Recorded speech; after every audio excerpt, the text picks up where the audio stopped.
Judul renungan kita pada kesempatan ini, syarat untuk tetap berjalan bersama Tuhan, yaitu hidup dalam penyerahan total kepada Tuhan.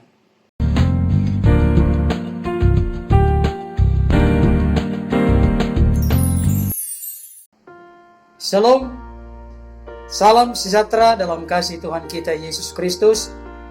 Jumpa kembali dengan saya. Pada kesempatan ini, saya menyapa Bapak Ibu Saudara dimanapun berada. Apa kabarnya? Kita tetap berdoa, Tuhan terus beri kekuatan, kesehatan, panjang umur, serta hati yang penuh dengan syukur dan sukacita senantiasa Tuhan limpahkan dalam hidup kita. Saudara-saudara yang dikasihi oleh Tuhan, pada kesempatan ini saya akan kembali membawakan renungan firman Tuhan kepada setiap kita, dan saya berharap berdoa kepada Tuhan kiranya renungan ini dapat meneguhkan dan menguatkan setiap kita. Judul renungan kita pada kesempatan ini masih tetap sama dengan bagian yang sebelumnya, syarat untuk tetap berjalan bersama Tuhan. Dan kita masuk ke dalam bagian yang kedua, yaitu hidup dalam penyerahan total kepada Tuhan. Firman Tuhan saya akan bacakan untuk kita dari Ibrani 5 ayat 8. Demikian bunyinya. Dan sekalipun ia adalah anak, ia telah belajar menjadi taat dari apa yang telah dideritanya. Bapak Ibu Saudara yang dikasihi Tuhan, banyak orang ingin berkat, tetapi tidak mau taat kepada Tuhan. Padahal kalau kita memperhatikan dengan sungguh-sungguh, kita mempelajari dengan serius, berkat itu datang dari ketaatan kepada perintah Tuhan. Sedangkan kutuk datang dari ketidaktaatan kita kepada Tuhan. Saudara, sejauh mana kita diberkati adalah tergantung sejauh mana kita belajar taat kepada Tuhan. Yesus adalah pribadi yang telah memberikan contoh teladan yang sempurna kepada kita.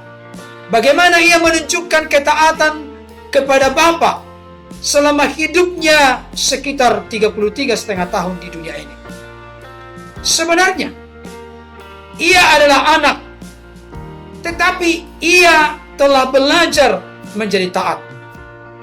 Dan itulah sebabnya Bapa di sorga sangat meninggikan dia dan sekaligus mengaruniakan kepadanya nama di atas segala nama.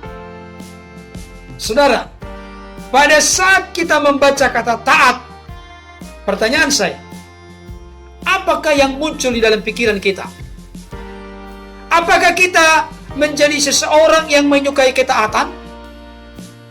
Kenapa saya perlu bertanya seperti itu?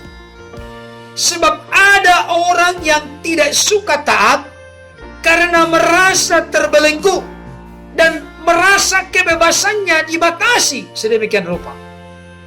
Sebagai contoh, anak-anak umumnya tidak suka menaati perintah orang tuanya. Apa reaksi mereka ketika orang tua meminta mereka belajar dulu, baru sesudah itu boleh main? Atau untuk remaja, selama seminggu tidak boleh main game karena sedang menghadapi ujian. Apakah mereka menaatinya? Saudara, anak-anak dan remaja taat kepada sesuatu yang mereka senangi. Mereka sulit taat pada perintah yang mereka tidak senangi. Dan saya mau kasih tahu, inilah kecenderungan manusia sejak kejatuhan Adam dan Hawa. Cenderung mengikuti maunya sendiri, cenderung memuaskan dagingnya. Banyak orang berkompromi terhadap dosa demi sebuah kenikmatan dan keuntungan pribadi. Tidak peduli Kristen atau bukan, jemaat biasa atau pelayan Tuhan, seringkali kualitas ketaatan kita tidak lebih baik daripada orang yang belum kenal Tuhan. Mengapa kita sering merasa berjalan sendirian dalam hidup ini? Mengapa kita tidak merasakan berjalan bersama dengan Tuhan? Saudara-saudara, saya mau katakan pada kesempatan ini, masalah kita sebenarnya hanya satu. Kita tidak mau taat sepenuhnya kepada Tuhan. Tetapi saya mau mengingatkan untuk kita semua, ketaatan kepada Tuhan menentukan masa depan seseorang. Tuhan sangat berkenan kepada orang yang taat kepadanya dalam keadaan sesulit apapun.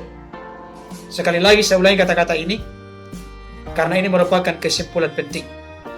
Ketaatan kepada Tuhan mutlak menentukan masa depan seseorang. Tuhan sangat berkenan kepada orang yang taat kepadanya dalam keadaan sesulit apapun kehidupannya.